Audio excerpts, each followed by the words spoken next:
My name's Troy Forrest. I am the Managing Director of Strategy Road, and welcome to Precinct Strategy and to Open State 2017. Precincts, that's what we're here to talk about this morning. Spaces, communities where folk and entities with something in common come together. They aggregate. They're as old as the first cooperative endeavours and village marketplaces. And we're all familiar with restaurant precincts like Rundle Street and Goodger Street, locales where similar, complementary, even competitive businesses elect to work side by side for the larger magnet that a precinct can create. We're familiar with them in all kinds of sectors: medical, finance, retail and more. Regular farmers markets like Wollonga and Wayville. Homemaker centres like Mile End and Jepps Cross. Physical places we go to knowing broadly what we'll find, that are ripe with choice, that enable us with an ability to kill multiple birds with one stone. A zone where there is enhanced offerings and vibrancy, and most importantly for enterprise, crowds. Then there are the more transient precinct and collaborative endeavours like builder and subcontractor relationships, multiple organisations pulling together for particular jobs, choosing to work together for a purpose, and then disbanding, dissipating and heading off on their own merry way when the time is right. Festivals like AusAsia, Good Food and Wine, gatherings like the Baskerville Field Days I was at yesterday, where 700 organisations from all quarters elect to plant themselves in a remote dusty paddock side by side for just 3 days every 2 years for what it can deliver to a community and what it can deliver to their own organisations. You might have even seen some other initiatives. This is Rundle Street, this is the Wayville Farmers Markets, building subcontractors, and the Cadenzia project. Those of you who are familiar and enjoy some of South Australia's most beautiful wines from the McLaren Vale, Grenache grapes, a celebration of a particular type of wine by multiple individual organisations, strong in their own right, coming together to create something different, something bigger, something better, and then disbanding. And this is beyond fixed precincts. This is what we call swarming, binding together, not tied by rigid organisational architecture or all saluting the same corporate flag each morning for a long-term prescribed ambition, but choosing to pull a crew together at a time for a reason and then going about your own business when the time suits. It's a fascinating natural phenomenon. You might have seen the murmuration of starlings video that I had playing on loop as you came in here this morning. And we see it in all kinds of places in life. You've seen bait balls of fish before, no doubt, who bind together for scale en masse and then disperse when the situation demands it. The metaphorical beard of bees, individuals banding together to create something remarkable. So why swarm? Why is this an important idea, an important concept? Well, there's a few reasons. If you think about why birds do it, it's for safety, safety in numbers. It's for warmth, the companionship, pretty fundamental Maslow hierarchy of needs stuff. It's for information exchange, so that we can learn from one another, so that we can collaborate and cooperate. And it's actually fun. It's really enjoyable. If you've watched birds swarming around together, I don't know how good the research is on it, but you can't tell me they're not enjoying what they're doing. But I think it's also this idea that there is the ability to create a summary effect that is bigger than its parts. Strategy Road is an umbrella brand. Strategy Road is a brand that was created to allow individual consultancies to come together to spend time trying to add greater value to their clients, to their businesses and to the state and to the economy in a swarm-like way. So today you're on the Petri dish with us. This is not an exercise in telling you how to suck eggs or professing that we have all of the answers. We are here to share some experience, have a conversation, come up with some ideas together that we think are pretty important to share to help South Australian enterprises consider a model we think has a powerful place in our small state's future. So, without further ado, I'll introduce our panel. It gives me great pleasure to introduce to you Jason Dunstone, who is the Managing Director of Square Holes Market and Consumer Research, Mel Blondell, who's the Managing Director of Red Seed HR and Productivity Strategists. We've got Mr. James McGill, who's the Principal of 180 Consulting and a Director of Chatham Capital Exchange, and Mr. Bevan Roberts, who's the Managing Director of Dalewood Business Sales Consultants and Succession Plus. We're living in really exciting times, and beyond the Crows playing in the grand final tomorrow, so well done, shout out to the back, the lady's wearing her Crows colours this morning, well done. From a technology point of view, things are changing really rapidly. And in cities like Adelaide, smaller regional cities, what that allows us to do is connect with people, companies around the world, around Australia, where 5 years ago that would have been challenging to do in the way that you can now. It was really, 20 years ago, internet was still relatively new. I remember sitting in an office in the mid-90s trying to load a program that was going to run this thing called email. And thinking, what was email going to really do? Faxes were easy, phone calls were easy. It's not that long ago. The iPhone's been around for 10 years. Everyone's got an iPhone now. Everyone is connected. It's not that long ago. And I think from my point of view, what I find interesting is if you're in a city like Adelaide that often has this feeling of being a little bit behind and backwards, we've got amazing people working here that are potentially choosing lifestyle over being in a bigger city, or they think they can do fantastic things from Adelaide. Right? And with technology now you can. And I think from a swarming point of view, we talk about the ability to bring people together. We're not constrained by physical barriers anymore. And that to me is really interesting. There are companies out there, people like Expert 360 that are building platforms that allow you to be online and bid for work as a consultant or a company around Australia, around the world, and be considered against other consultants, other firms, anywhere. You don't have to be now in a different city to be able to pitch for that kind of work. So I think the technology that allows us to do these new things I find really interesting. It is a brand new world. We don't know yet what the rules are going to be. In fact, in some ways, on the internet, the rules don't exist. They're being written as we go. So there is a downside to this as well. And I think that's one of the challenges around swarming, is that while we have the technology to allow us to compete and to collaborate and to come together, the rules and regulations are many years behind. So the downside, I guess, from a swarming point of view is that in some ways we're going to make it up as we go along, and people will have to figure out how they want to play, how they want to participate, because there isn't going to be a government for a while telling you what you can and can't do. I think that's one of the key points that I've seen. If we talk about, we'll start on a downside, a risk around swarming. If you go and get a job for a company, the government will say, Fair Work Commission and so forth, what their hourly rate is. Right? If you're an employee, you get superannuation, you get an hourly rate, there are rules and regulations governing how you work. From a swarming point of view, it doesn't necessarily apply. You'll come together for a project and a job, and a lot of these swarming environments are potentially outside of the government frameworks because they're new and they're different and people are figuring out as they go along. It's a contracting or a consulting environment. So I find that side of things quite interesting too, is just figuring out where's this going to go. Massive power and people coming together and collaborating.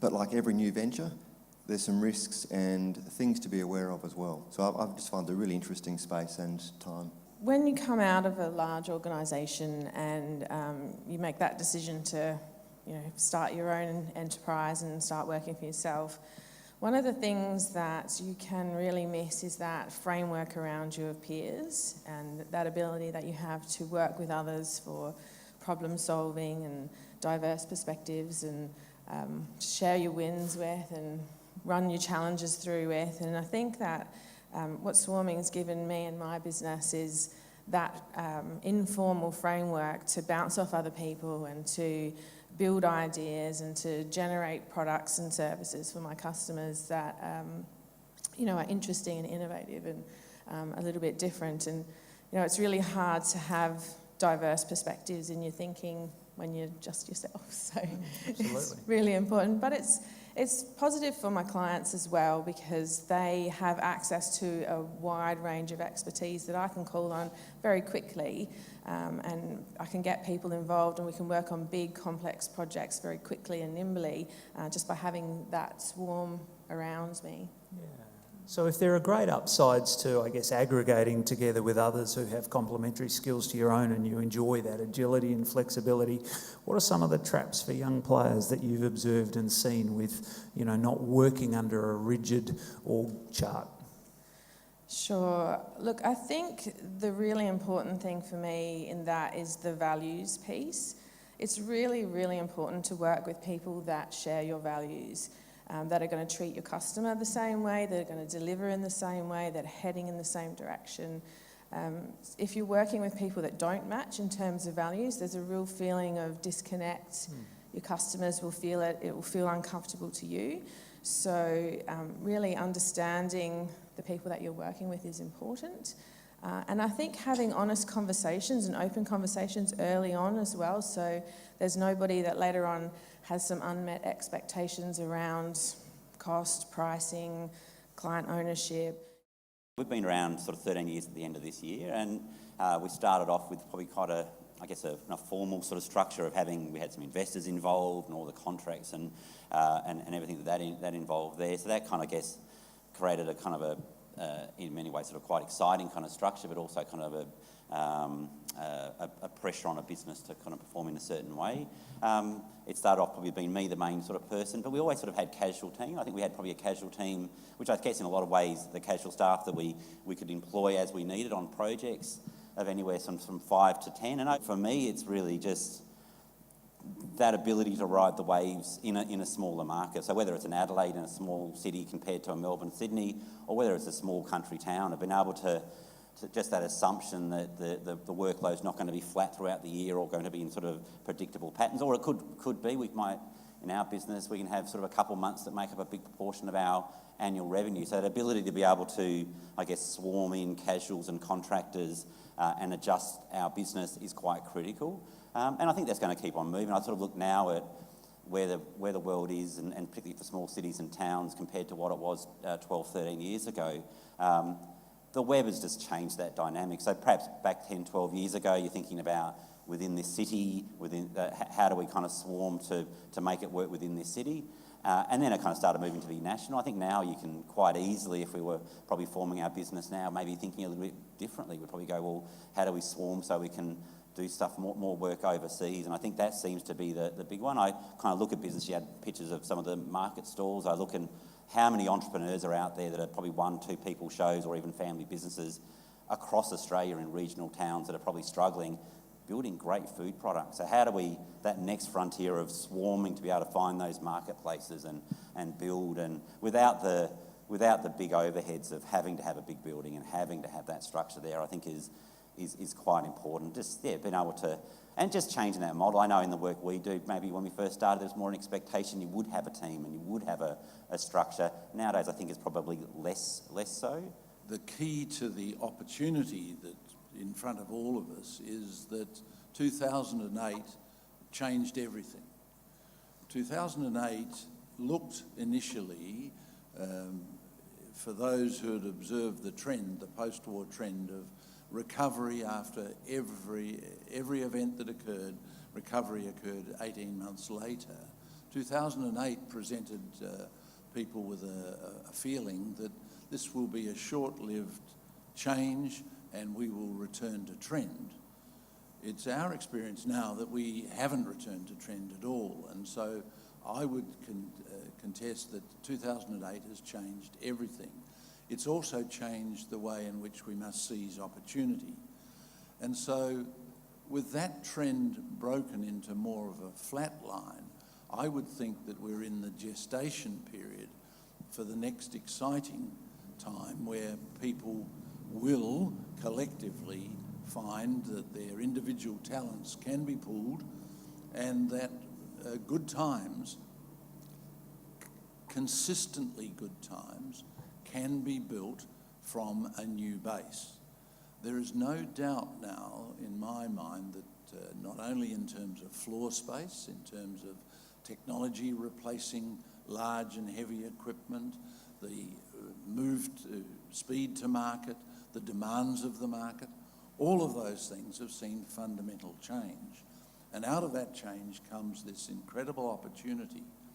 If I turn my mind back to a time, I left the corporate world in Sydney and returned to Adelaide to start a business.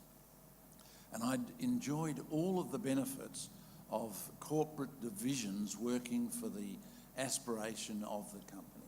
So that the company had a division that did finance, a division that did insurance, it had an importing division, and I was able to draw on all of those things.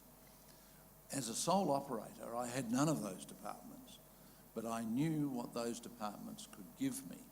And so sometime in 1976, I drew people together who had businesses that had services that I could use and need and help me grow the business. That was probably a bit of a swarm.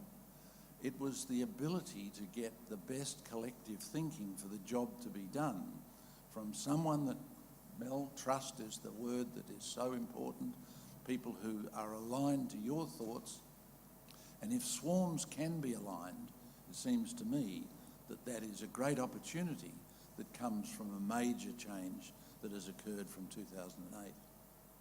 Bevan, you've actually recently moved your organisation into a cohab space of sorts. Do you want to share just a couple of thoughts on what you've been experiencing or seeing through that process? Well, yes. I mean, there's a number of things. The first thing is I don't know the key code to the security, so they get a call about every third night. I can't remember the sequence, so all of that's pretty interesting. We've taken Dale with the business, a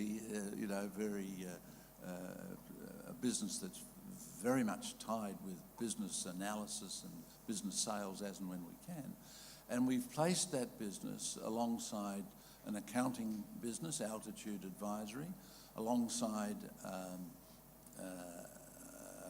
wealth management business, Catapult Wealth, and alongside a business that services the software industry, Accomplice.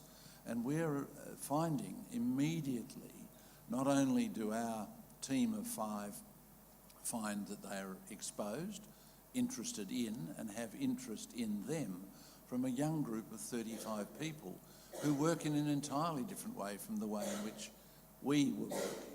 And so that's been a very, very positive experience. We're only 3 months in, but I'd suggest that the environment is going to contribute to the future of what we do. I wanted to make this a genuinely organic conversation, and we've asked a couple of folk along this morning who are not sitting up on the stage, who are sort of down in the audience. We're thrilled to have Joe Noon. Joe is the brains and the organiser behind the Fork on the Road Food Truck Festival, which, if you haven't been along to it before, I would highly recommend. My why was, okay, let's try something. Seen it somewhere else, let's try it here. I was lucky enough or unfortunate enough that 2 of them worked, and then had to sit down one day and go, oh, I better get my shit together and work out how to do this.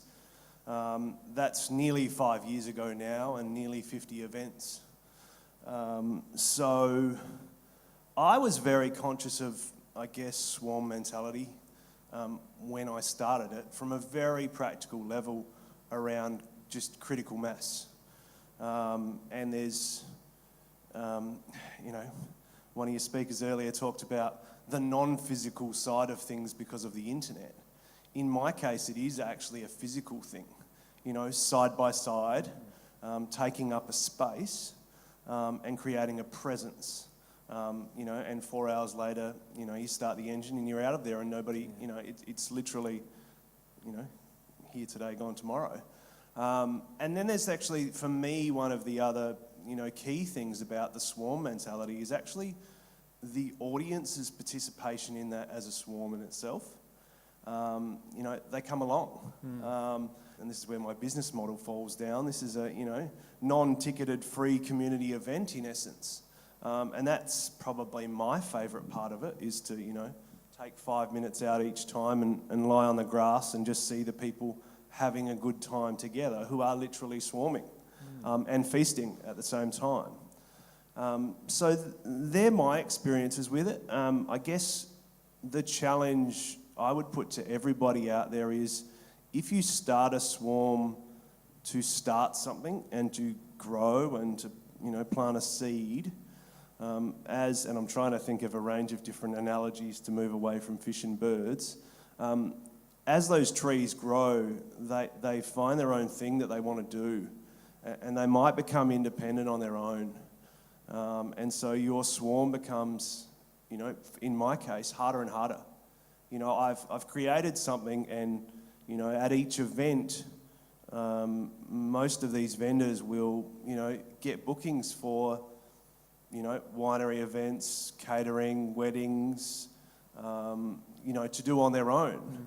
So for me, it gets harder and harder to hold on to them. Yes. And so it's not a vicious circle, but it becomes a circle that you've got to grow more people in that space. So that's, for me, that's the big lesson and the challenge is the swarm changes. And particularly if they're not conscious of them being in the swarm and the Yes. benefit of the swarm. Yep. And so I think that idea around values and being on the same page and knowing what you want to get out of something is really, really important. The other analogy I'd always use is the pie analogy, and that some people sign up to the idea that we make, the whole pie bigger and then I get my slice a bit bigger. Whereas, in a competitive environment, which food can be, people eventually see more slices as, less for them. So there's some of the competing things I find with swarms, but, conceptually it's my model, both for vendors and for people. The reason I started my business was so I could join on to other people's swarms initially, and my mandate was to work with the best people within the creative service industry. And at that time, touching upon what some of the guys had mentioned, it wasn't about where they were, it's what they did.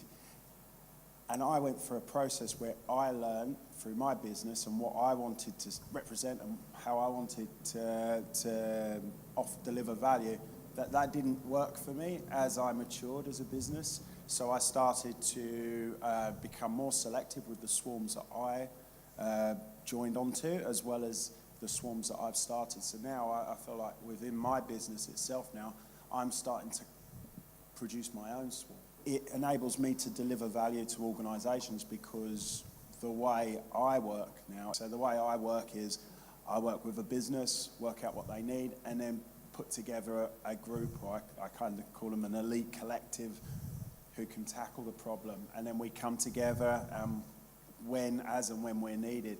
And what I'm learning at that next level now, and what I'm exploring in terms of that swarm mentality, is that you can really collectively work with the best and, dare I say it, and actually start to automate a lot of the other processes where, where you'd have overheads and you'd have people in that would take time to teach and get them on board. So I'm starting to bring in a lot of automation and machine learning and AI into what I'm doing, which enables me to just work directly with those figureheads to deliver value. Organic collaborations with flexibility and agility is a path, but it's just one path. One path involves fixed organisational architecture, involves permanent scale, involves defined and confined teams, and involves flexion or the need for flexion in the modern economy within a framework, the traditional organisational model. Swarms, I think, provide an alternative to that. Swarms are organisations banding together when it suits, when it works, when it fits a purpose, when there's a need, who create scale for purpose, who come together for strength in numbers. There is variable team size and makeup, and there is a flexible framework built within the very model. It's not without its traps, it's not without its challenges, and it's not perfect, and it's certainly not for every entity, and it's certainly not for every enterprise. But we think this is a place, this state, this small city-based state with regional communities such as the ones I was at yesterday, where there is a need. There is a need for independent or smaller organisations to come together and play well together and create something bigger and better for the state. Some of the considerations, traps for young players, challenges that we've observed and that I think you've probably heard from a few of the folk already speaking this morning, the need for values alignment, the need for people to say, can we actually, in the absence of tight hierarchy, tight rules and contracts, and one sort of brand that we're playing under, that we're employed by, can we actually play well together? And the interesting thing we've observed is sometimes it's not until you're in the midst of it that you find out that the values truly aren't aligned. So there's that courage needed to say, this isn't working, we're going to have to go our separate ways. Timeline sensitivities. I think the concept of swarms requires a longer term viewpoint. It might be short term activity and agility, but because you're being asked to give a little bit more earlier with no necessary short term upside present, the idea of thinking about when you're going to need your upside delivered to you. Brand power versus dilution, coming together with your own individual brands under one larger umbrella. There's power in that, but it can create some challenges as well. Resource commitments. We haven't really talked about this morning, but one of the obvious disadvantages of a bunch of folk aggregating together that don't have a dedicated finance team with a large budget to take care of certain opportunities is it requires asks of everyone, and that can create some real issues. Iterative tolerances, and by that I mean your willingness to change and adapt and adjust and move the model quickly. And despite the best of intentions, a lot of organisations say, yeah, I want to aggregate, I want to play together nicely with you, but don't have within them that willingness to keep changing, to keep evolving. Change for a lot of organisations and people is pretty scary. And so this is an interesting conundrum we've found. And finally, the idea of leadership. It needs a point person. It needs someone to keep driving it, and that takes time and it takes commitment and it takes courage. And that's really the ask, I suppose. That's really the ask of anyone thinking about taking on a swarm. It's a big job. There's a lot to do, and others will look to you for continued progression of that. I think it's this constant seesaw, it's this constant sort of having to think about the balance between collective gain versus self-interest. And ask yourself honestly and stand before the mirror and think about which of those is more important to me at this point in time. Ask yourself about the need to derive early upsides versus the idea of what if we could hold our nerve, what if we could hold our line and look for long-term impact. There's the balance between that desire for security of working under an org chart. There's a lot of people really like being employed underneath an org chart. It gives us a sense of confidence and safety and security versus an appreciation of the agility that swarms can bring. And perhaps the final point would be the idea of convenient versus purposeful. There are multiple consultants out in the world that I could probably have sitting on the stage and sitting in the audience here that have functionally great skill sets, but that's just convenient. It's not necessarily the right folk for the kind of purpose that we're actually trying to work with here. I describe myself these days as helping businesses of the present understand the future, and businesses of the future understand the present. And I think we've got an enormous gulf there. I, among other things, lecture in innovation and enterprise at Carnegie Mellon University, and I work at Flinders New Ventures Institute, and I work with ThinkLab at Adelaide University. So I work with a lot of startup organisations. The difference between them and small, medium enterprises is startup organisations know they may not make it, and they know what they end up with won't be what they started with. Existing businesses think what they've got is what they're going to have forever and ever, and they're just going to keep doing what they do. I think we've got a great opportunity, and it's what I'm starting to call the Adelaide way of bringing people together, much like your swarm, and take some of these startup businesses and actually have them work with existing business, have them embed themselves in existing businesses, because a current business has got capital, it's got customers, and it's got credibility. 3 things that startups don't have and desperately need. I've been fortunate enough to spend a few days at the Space Conference, and those of you that have not been there should go down there this morning, because the exhibition is open to the public for about 3 hours, and there's some amazing stuff to see down there. But sitting there listening to rocket scientists who are out there solving really big problems has been very enlightening. For the hipsters in the audience, the rocket scientists describe having a successful business, you need a hipster, a hacker, and a hustler. And I think that's a very good term. And the other thing is, that came across, if you've got a hacker, you can get shit done. And it's interesting to see big businesses employing hackers now. There's an 18-year-old just been appointed chief hacker at KPMG. No university degree, no qualifications, just knows how to do stuff. So how do we bring about this bringing together? So many Adelaide businesses have got a chip on their shoulder about university-educated people, universities that they don't want to engage with them. Carnegie Mellon is a great example. They were brought to Adelaide to try and overcome that. And Carnegie Mellon, there's not a professor over there that hasn't had a significant career in business.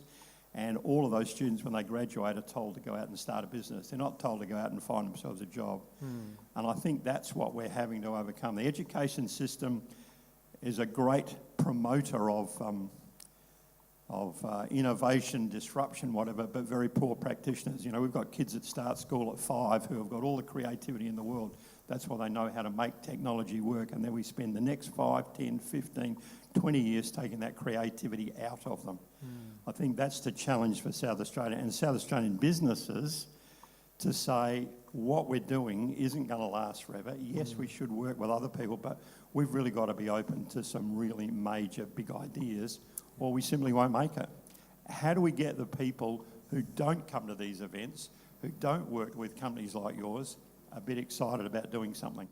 South Australia is so rich and diverse in talent, and you know, more and more of these little endeavours and enterprise cropping up. And I think with, you know, umpteen lean, agile organisations, I also think it's pretty fair to anticipate that with more and more horsepower readily available to anyone who's got the desire and the temerity to start their own enterprise, their own little red engine, you know, we've got a future in this state, in this town particularly, of lots of micro enterprises, deep in talent, valuable to many, free to evolve and adjust and flex pretty quickly, however, not always engineered for scaffolded scale.